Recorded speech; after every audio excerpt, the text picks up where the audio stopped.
Nous sommes à Coise en Savoie et nous sommes avec Jean-Marc qui produit de la spiruline à l'eau claire ou de l'eau claire. La spiruline de l'eau claire, voilà. Vous êtes donc à la ferme de spiruline de l'eau claire qui est installée avec un maraîcher qui fait du maraîchage bio depuis une douzaine d'années.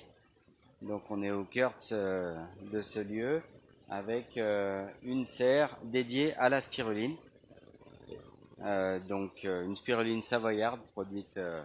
Alors quel est l'avantage de la spiruline savoyarde, enfin, de la spiruline artisanale par rapport à d'autres spirulines Donc ici on produit une spiruline artisanale française avec une méthode artisanale, petite production, ferme à taille familiale. Les avantages, c'est qu'on a une production locale, malgré que la spiruline soit quelque chose au départ qui est plutôt sur la ceinture tropicale. Oui. Dans des pays chauds, on produit cette spiruline sous serre.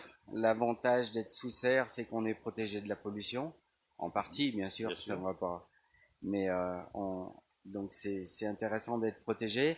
On a un système de chauffage qui est totalement naturel, donc chauffage directement avec le soleil. La production s'arrête en hiver puisqu'il n'y a plus assez de soleil, plus assez de chaleur, plus assez de lumière. Donc et alors la spiruline, on appelle ça de l'algue verte. Et vous me dites que c'est bleu. Alors, il y a eu différents classements. Ça a été classé dans les algues bleu-vert. La spiruline contient des pigments qui sont très intéressants, qui ont des propriétés antioxydantes. Un pigment bleu qui est connu, qui s'appelle la phycocyanine, qui est souvent recherché par les laboratoires pour ce pouvoir justement antioxydant, donc qui est bleu. Mais elle contient aussi un pigment vert, qui est la chlorophylle, comme on retrouve dans les plantes. Et elle a un troisième pigment qui est le bêta-carotène qu'on retrouve dans la carotte habituellement. Donc le orange, le bleu et le vert, ça fait un vert foncé comme ça. C'est le mélange des trois éléments finalement voilà. Qui font cela. Ces trois pigments qui permettent d'avoir tout le spectre lumineux qui est couvert pour que la spiruline puisse absorber la lumière. Et la spiruline fait de la photosynthèse comme les plantes. Et ce qui est assez exceptionnel, c'est que c'est la famille de la spiruline qui s'appelle les cyanophycées. C'est les premiers micro-organismes sur Terre qui ont fait de la photosynthèse. Donc on est face à un micro-organisme ultra simple qui est unicellulaire et qui est apparu bien avant les plantes, bien avant l'humanité, bien avant les dinosaures pour les enfants. À l'origine. J'ai juste demandé, c'est Magali qui est derrière la caméra, est-ce que ça passe bien? Est-ce que les gens ont une bonne image? Est-ce qu'ils ont le son correct? Qui nous répondent, voilà, de façon à ce qu'on corrige, si on peut corriger bien sûr. Alors cette spiruline, s'il n'y a pas de secret de fabrication, là on est devant un liquide vert un peu impressionnant. Je fais attention d'ailleurs de ne pas tomber à l'intérieur, ce serait assez comique pour ceux qui vont regarder. Ce serait pas dangereux, ça poserait pas de soucis. Ça va peut-être nous régénérer. Ça va. Et donc à partir de ce liquide-là, comment vous fabriquez? Parce que c'est cette spiruline qui existe, je crois, sous forme de cachet solide que l'on avale, soit sous forme de paillettes. Alors on la mange sous forme, la plupart du temps, sous forme déshydratée, la spiruline, pour qu'elle puisse se conserver. À l'état naturel, on la trouve, à l'état déshydraté, dans les lacs qui a séché, et la spiruline va repousser quand il pleut, quand l'eau va revenir. Ici, pour cultiver la spiruline, on utilise de l'eau potable. C'est très important d'avoir une eau de bonne qualité pour que la spiruline soit de bonne qualité. Donc de l'eau potable à laquelle on ajoute des minéraux pour essayer de reproduire les conditions de pousse à l'état naturel. La spiruline à l'état naturel pousse dans des lacs avec des eaux très minéralisées. Par exemple, en Inde, on a le lac Lonar qui est magnifique, qui est un lac qui fait, je crois, 3 km de diamètre et qui est un cratère de météorite. Donc, avec des conditions très particulières, des pH très hauts. On a un pH je ne vais pas rentrer trop dans les détails, mais on a un pH très basique, entre 9 et 10. Donc, on a une eau potable, mais avec des conditions particulières qui sont intéressantes parce qu'elles sont favorables à la spiruline et ces conditions ne sont pas favorables au développement d'autres micro-organismes. Donc, avec ces conditions-là, la spiruline qui est majoritaire dans le bassin, on a une spiruline de qualité et on n'a pas le développement d'autres bactéries ou d'autres, voilà. Et alors, à partir de là, donc on a quand même quelque chose qui est liquide, on va arriver à du solide. Comment que ça se passe? Vous n'allez pas assécher le bassin, vous allez procéder de quelle manière? Alors, donc la spiruline, quand on arrête, là, vous avez l'agitation du bassin qui permet de faire circuler et qui permet à la spiruline de recevoir la lumière, chaque brin à leur tour. Pour faire la récolte, on va arrêter la roue et on laisse la spiruline remonter un peu comme la crème du lait. Donc, on va avoir une crème qui remonte sur le bassin. Et ensuite, pour récolter cette crème, on pompe l'eau du bassin, on pompe en récupérant la surface et on va la passer dans les grands filtres qu'on voit là-bas au fond. Donc des filtres on va dire que c'est la dimension d'un filtre à café, on est à 30 microns, très très fin. La spiruline passe dans le filtre, l'eau repart au bassin, donc on a réutilisation de l'eau. Un bassin peut durer 2 à 3 ans quand la culture se passe bien. Là, vous pouvez voir à côté un bassin neuf qui va bientôt être ensemencé. Donc là, il n'y a que de l'eau et des minéraux dedans. Donc j'étais sur la récolte. Donc on filtre l'eau, on obtient une pâte verte, mais de la consistance du yaourt à peu près. Donc encore assez liquide après égouttage. Ensuite, on la presse pour enlever une partie de l'eau, comme quand on fait des fromages à pâte pressée. En Savoie, il y en a pas mal. Oui. Donc on passe sous un poids ici qui fait 450 kg pour enlever à peu près 50% de l'eau de la spiruline. Et ensuite, la troisième phase, ça sera dans le laboratoire à côté, où là on sort de la serre et on la met en forme sous forme de spaghetti pour la sécher, la déshydrater dans un séchoir par ventilation et donc on utilise ventilation déshydrateur. Alors, j'ai aussi un avantage de votre spiruline, c'est qu'elle ne donne aucun goût. On la met dans un yaourt, le yaourt il va prendre un peu une teinte vert léger, mais ça n'altère pas du tout le goût de l'aliment. Alors ça, aucun goût, c'est peut-être un peu trop. Disons que le goût est très doux. La spiruline a un goût. Vous avez des goûts plus ou moins forts suivant la façon de la produire. Les goûts sont différents dans toutes les fermes, c'est intéressant aussi de pouvoir découvrir des goûts différents chez les producteurs. Il y a 200 producteurs en spiruline artisanale en France, donc c'est pas mal. Moi, je fais partie de la Fédération des spiruliniers de France qui regroupe de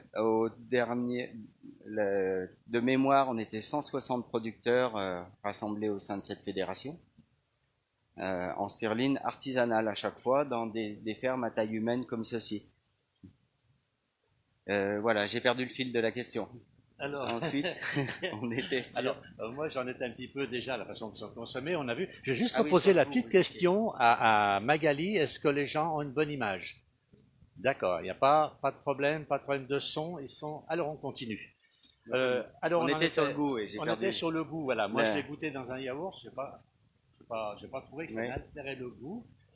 Même si ça Non. laisse un goût, il est vraiment très très léger. Bon, j'en ai peut-être pas Il y mis a- beaucoup, c'est possible, hein, faut peut-être Ouais. pas trop en prendre non plus. Le goût est assez léger. L'intérêt de la spiruline, donc en brindille, donc en spiruline artisanale, vous avez une spiruline qui est croustillante, qui a un goût assez léger, qui apporte quand même quelque chose dans l'alimentation.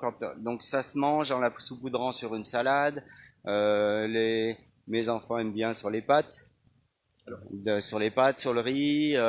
On peut faire des petits toasts en saupoudrant la spiruline dessus. On a besoin ce qui est conseillé, c'est de consommer de la spiruline régulièrement pour avoir les bienfaits. On va parler peut-être tout à l'heure des bienfaits de la spiruline. C'est intéressant d'en manger un petit peu chaque jour. 2-3 grammes par jour, c'est suffisant. Donc ça fait une petite cuillère par jour. On mange pas de grosses quantités de spiruline, une petite quantité, donc à saupoudrer sur les aliments comme un condiment. Après, beaucoup de personnes mangent la spiruline sous forme de comprimé. C'est une autre façon de la manger qui est simple. Voilà. Après, ça se discute entre voilà, manger des comprimés, ça peut être rapide et facile. C'est aussi intéressant de manger de la spiruline comme un condiment pour le croustillant et le goût qu'elle apporte aux aliments. Alors par contre, on a dit qu'il fallait éviter de chauffer la spiruline. Vous me dites qu'on peut la mettre sur du riz, sur des pâtes, ou dire que les enfants aiment bien ça. Mais est-ce que ça la chauffe ou alors on la met froide un petit peu comme on met le fromage sur... On la met. Alors, si on chauffe la spiruline, comme les légumes, quand on fait cuire une carotte, on a perdu beaucoup des propriétés, beaucoup des vitamines. La spiruline contient beaucoup de vitamines, donc si on la chauffe, on va perdre les vitamines, ce qui est dommage. Donc, il vaut mieux la manger froide. Le mode de séchage, on contrôle la température pour pas dépasser 40 degrés, pour qu'elle garde justement toutes ses propriétés. Et dans l'alimentation, on peut la saupoudrer sur un plat chaud, mais dans l'assiette. Il faut éviter effectivement de la cuire. Il y a beaucoup d'aliments à la spiruline. Par exemple, on trouve dans les magasins des pâtes à la spiruline, des gâteaux à la spiruline. L'intérêt, ça permet d'avoir les minéraux. L'intérêt, il est surtout pour la couleur, il est surtout marketing quand on est sur des pâtes à la spiruline. Peut-être que des fabricants de pâtes à la spiruline ne seraient pas d'accord. Mais c'est vraiment intéressant, effectivement, de la manger crue. Alors, j'ai une autre question aussi à vous poser. Vous m'avez dit qu'il y a bientôt près de 200 fabricants de spiruline en France et qu'il y a différentes qualités de spiruline, peut-être aussi dans la façon de la fabriquer. Est-ce qu'il existe je vais dire une norme ou comme on appelle, pour les vins, pour beaucoup de choses, on a des AOC. Est-ce que ça existe pour la spiruline ou pour l'instant il n'y a pas assez de fabricants? Alors, il existe plusieurs labels. Il existe un label qui a été fait depuis quelques années par Ecocer, qui est le label spiruline écologique. Il existe le label AB depuis assez peu de temps. Ici, on a obtenu le label AB cette année. Donc, on est en spiruline bio AB européen. Avec des contrôles, bien entendu, Et avec inopinés. des contrôles qui peuvent être prévus chaque année. Enfin, il y a un contrôle prévu chaque année et des contrôles inopinés qui permettent de vérifier la façon de produire, les ingrédients qu'on met dans les bassins pour la nourrir. Voilà. Alors, je vais juste rappeler aux gens qui nous suivent, nous sommes à Coise. Donc Coise, c'est une petite commune qui se trouve en Savoie, dans la Combe de Savoie exactement, en France, dans les Alpes du Nord. C'est situé entre Chambéry et Albertville. Les gens qui vont au ski connaissent un petit peu la vallée de la Combe de Savoie, là où il y a les gros bouchons l'hiver. Et donc, cette installation est entre ces deux communes, sur une petite butte, on va dire, dans la Combe de Savoie. C'est un peu ça, hein? C'est ça, on est en cœur de Savoie. Alors maintenant, quels sont aussi les avantages que peut apporter la spiruline? Est-ce que vous avez des... Alors, la spiruline, ça a été redécouvert dans les années 70 autour du lac Tchad, où les gens sont allés voir pourquoi les gens étaient en très bonne santé autour de ce lac, comparé aux régions à côté. Et ils ont découvert que les gens en fait mangeaient de la spiruline régulièrement. Ça faisait vraiment partie de leur alimentation, puisque le lac Tchad, il y a de la spiruline qui pousse naturellement. La souche qui est cultivée ici a été prise au départ au lac Tchad. Moi, je suis pas allé la chercher au lac Tchad, je l'ai récupérée auprès d'autres producteurs, d'un autre producteur qui est situé en Chautagne, donc au nord du département, qui produit depuis 15 ans, 13 ans, je crois. Donc, autour du lac Tchad, les populations ont l'habitude de manger cette spiruline qui récolte, quand je vous parlais d'une crème, donc ils récoltent cette crème, ils la vident directement dans le sable pour obtenir une grosse galette de spiruline qui va être égouttée et séchée au soleil. Et ça fait partie de leur alimentation. Et donc on a étudié cet aliment. On a découvert qu'il y avait énormément de propriétés, énormément d'ingrédients intéressants dans la spiruline. C'est l'aliment qui a le plus de fer au monde, beaucoup de fer, beaucoup de protéines, 60 à 70% de protéines. Comparativement à la viande contient 20% de protéines. Il y a beaucoup d'eau dans la viande aussi, c'est ce qui fait que la spiruline est plus concentrée, mais beaucoup de protéines, donc des protéines d'origine végétale, des vitamines, vitamine A avec le bêta-carotène, des vitamines B, de la B1 à la B12, je vais pas toutes les énumérer, de la vitamine K, vous avez des antioxydants, je vous parlais avec les pigments, j'ai parlé des pigments, des protéines, qu'est-ce que j'oublie, beaucoup de minéraux. Donc c'est un complexe en fait de plein de choses qui sont intéressantes dans la nourriture et qui fait que c'est intéressant de manger de la spiruline. Alors, est-ce qu'il y a des questions des gens qui nous suivent? Comment? On a répondu partout, on a anticipé les questions des gens qui nous suivent. Alors, encore une autre question m'a dit que la spiruline, comment dire, ce micro-élément ne meurt jamais. Alors, il meurt jamais dans la façon de la produire. En tout cas, ici, on fait en sorte de respecter la cellule, de respecter l'aliment pour garder un aliment vivant. Donc, je vous disais tout à l'heure qu'on le sèche à basse température par ventilation.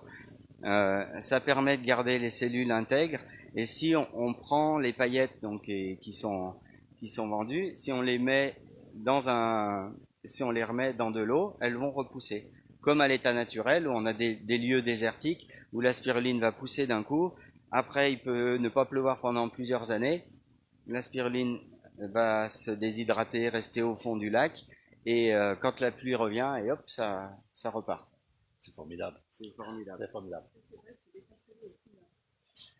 Alors, ben, on va poser la question à Jean-Marc. Est-ce que c'est déconseillé? Je connais pas cette contre-indication. C'est déconseillé aux personnes qui ont trop de fer, puisque ça contient beaucoup de fer. Mais en général, on est dans la population française, on est plutôt en manque de fer que trop de fer. Mais il y a des gens qui ont trop de fer, effectivement, il faut éviter qu'ils mangent de la spiruline. Mais aux fumeurs, je ne connais pas. Après, il y a eu énormément d'études sur les propriétés, sur l'intérêt au niveau médical de la spiruline. Et j'ai plusieurs bouquins qui parlent de ça, des médecins qui ont étudié ça. Moi, je suis pas médecin, donc je veux pas rentrer trop dans les détails voilà, de raconter qu'est-ce que ça fait, qu'est-ce que ça fait pas. Pour moi, la spiruline, c'est un aliment. On n'est pas dans un complément alimentaire, on est dans un aliment simple qui n'est pas transformé. Il est récolté, séché, et on peut le manger comme ça à l'état naturel. Souvent, les gens me disent, ah, comment je mange la spiruline, quelle quantité? Je leur dis, quand vous mangez une salade, vous vous dites pas, est-ce que je mange 2 feuilles, 10 feuilles, 50 feuilles? C'est bien d'en manger un petit peu, voilà.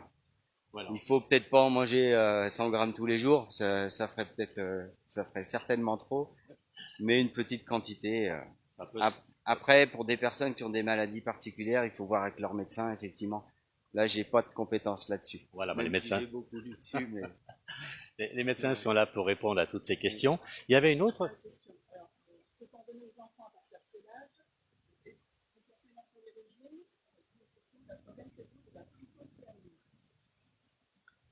alors, pour les enfants, la Fédération des spiruliniers, j'en profite pour faire un peu de publicité, on favorise le développement des fermes en Afrique, donc des fermes pareilles à taille d'un village ou d'une petite communauté, justement pour donner aux enfants.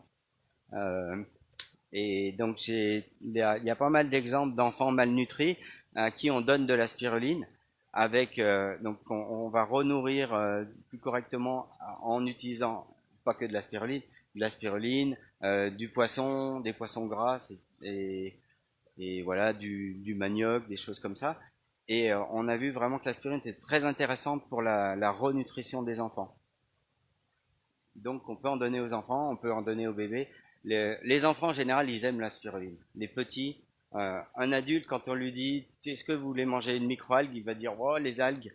Ou alors oui, il va être intéressé. Ou bof les algues, c'est bizarre, je connais pas. Un enfant, il se pose pas la question, il goûte. Et on a plutôt tendance à leur dire oulala, mange pas tout le paquet. Donc il n'y a pas Voilà. d'âge minimum finalement. Donc il n'y a pas d'âge minimum. Il faut éviter que les enfants mangent trop de spiruline, comme il faut éviter de manger trop d'un peu tout. Trop de bonbons. Trop de bonbons, trop de voilà. Est-ce que, est-ce que ça peut être aussi un très bon complément alimentaire, par exemple, pour les gens qui sont végétariens? Alors finalement, c'est que... C'est très intéressant. Ça fait une protéine végétale qui est très équilibrée. Je sais plus si je l'ai dit en acides aminés essentiels. Et donc c'est très intéressant effectivement de manger cette protéine végétale avec une diversité. Voilà. Je vends surtout pas la spiruline comme quelque chose de magique et voilà. La spiruline, ça fait partie des aliments. C'est un aliment qui est très intéressant à manger avec la diversité de l'alimentation. Et quand on est végétarien, effectivement, c'est intéressant de manger une protéine végétale comme la spiruline. Et alors, il y a quelques années que vous faites cette spiruline, mais c'est pas votre métier. Vous avez décidé un jour de vous lancer là-dedans. C'était... Qu'est-ce qui m'a fait faire de la spiruline il y a 5 ans donc, ma femme avait mangé de la spiruline quand elle était enceinte.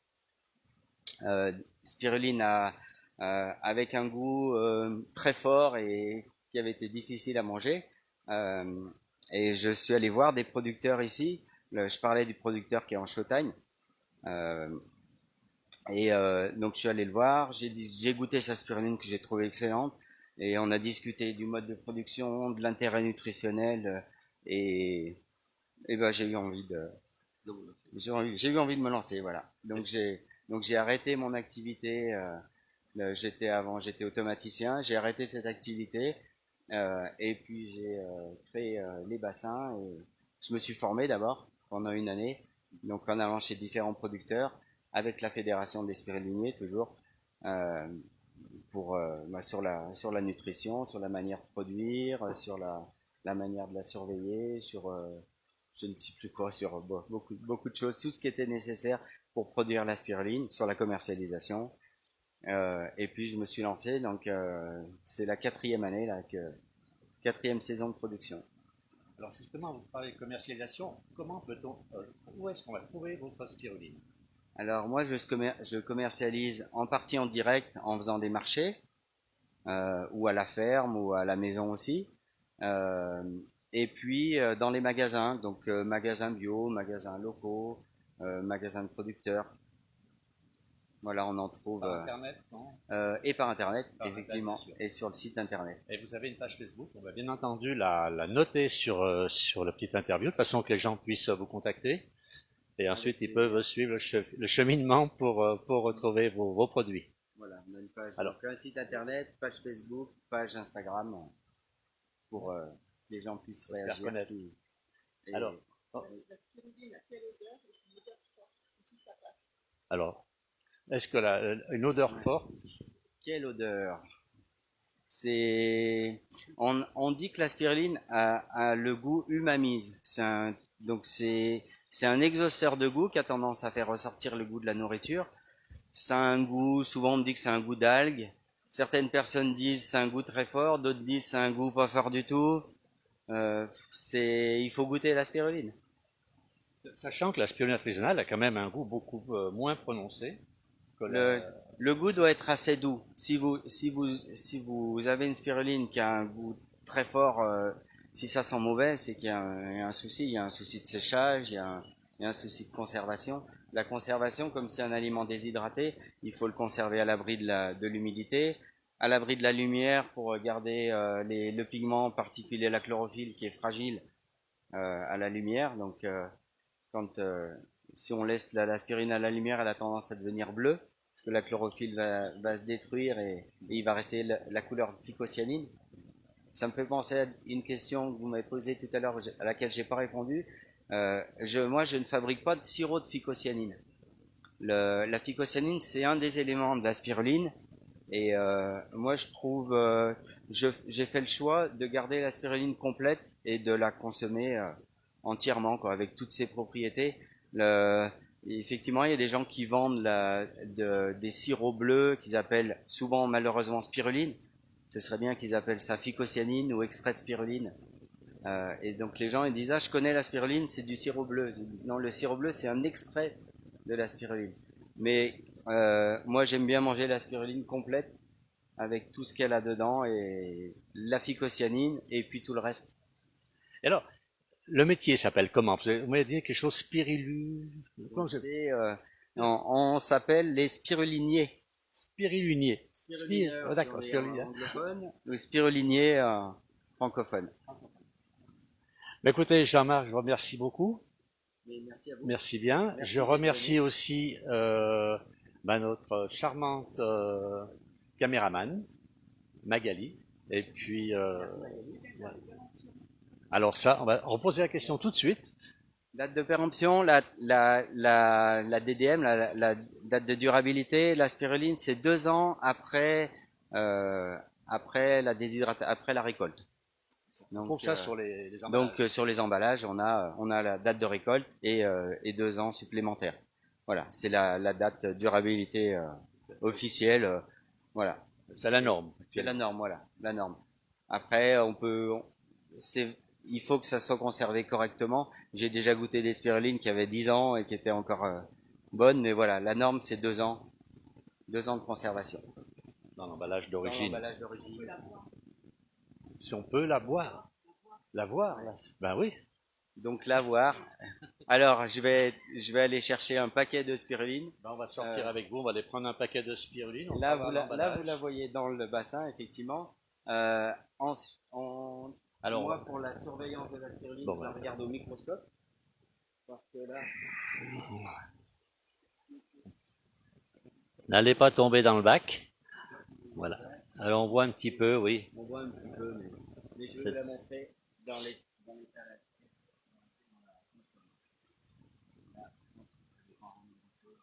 Non, on va regarder un petit peu comment elle est consommée. C'est la crème qui flotte sur le bassin. Donc on va suivre Jean-Marc. Les coordonnées, on va tout donner tout ça ensuite. On va juste suivre Jean-Marc. Voilà. On va Dans la aller- voiture, j'ai amené des Vous avez dans la voiture, on va regarder tout ça. Alors, on est dans un site magnifique, à Coise, dans la campagne savoyarde. Une des campagnes savoyardes qui est magnifique, regardez si c'est chouette. À côté se trouve donc un agriculteur bio.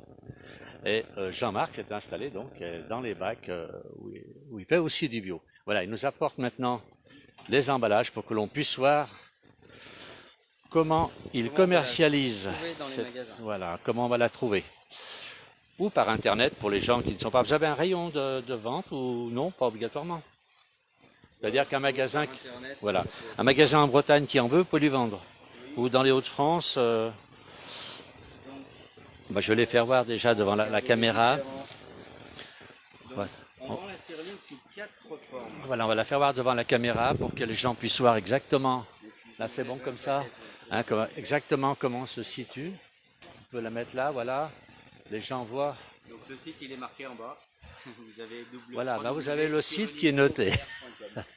Le site est noté. Alors, ça, celle-ci, c'est quoi? C'est en paillettes, ça, Ça, c'est brindille. la spiruline en brindille. On dit paillettes ou brindille, voilà. Ça ressemble à des petites brindilles de sapin, on va dire. Ça, c'est en Moi, j'ai 150 choisi grammes. de mettre une brindille. Là, Donc, on a, ensuite, voilà, donc on a ici une autre spiruline, donc. Alors, c'est le même, enfin, pas le même c'est un conditionnement. conditionnement différent. Donc là, c'est une autre forme une autre façon de consommer la spiruline. C'est des brindilles avec un mélange. On essaie de jouer avec les goûts et pour voilà, avoir une diversité. Donc là, on a de la spiruline, 70%. Je donne le chiffre parce que c'est pas un mélange avec 3% de spiruline. On est vraiment, le but, c'est de manger de la spiruline. Des graines de tournesol toastées, thym, romarin. Donc ça, c'est un mélange qui est vraiment apprécié et qui est pour aborder, commencer à manger de la spiruline, c'est très bon. Comme Avec ça. la Croix de Savoie, bien entendu. Avec C'est la une Croix de production Savoie. savoyarde. Voilà. L'image est toujours bonne. Alors, Et c'est puis, parfait. Voilà les deux formes. Ça, c'est le dernier né des produits. Le but, c'est de jouer, pas de jouer, mais d'avoir les propriétés des oméga 3, donc de graines, et de la spiruline. Donc là, c'est un mélange qui va ressembler un peu à un gomasio, si les gens connaissent le gomasio. Donc légèrement salé, 15% spiruline, des graines, des noix, parce qu'on est proche de Grenoble. Donc des noix, du lin, de la courge. J'ai oublié un ingrédient, tournesol, sésame, un peu de sel. Et l'ingrédient que j'ai oublié, c'est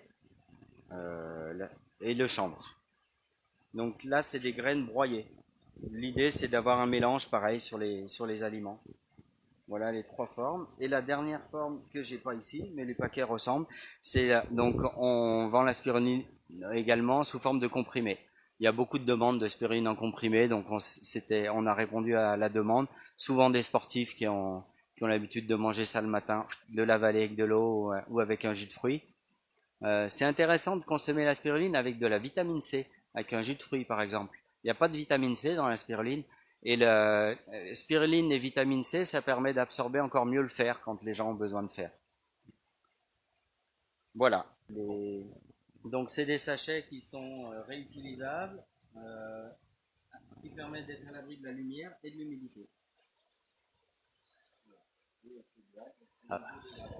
Alors, je vais demander à nouveau à Magali s'il y a des questions. Est-ce qu'il y a des questions concernant?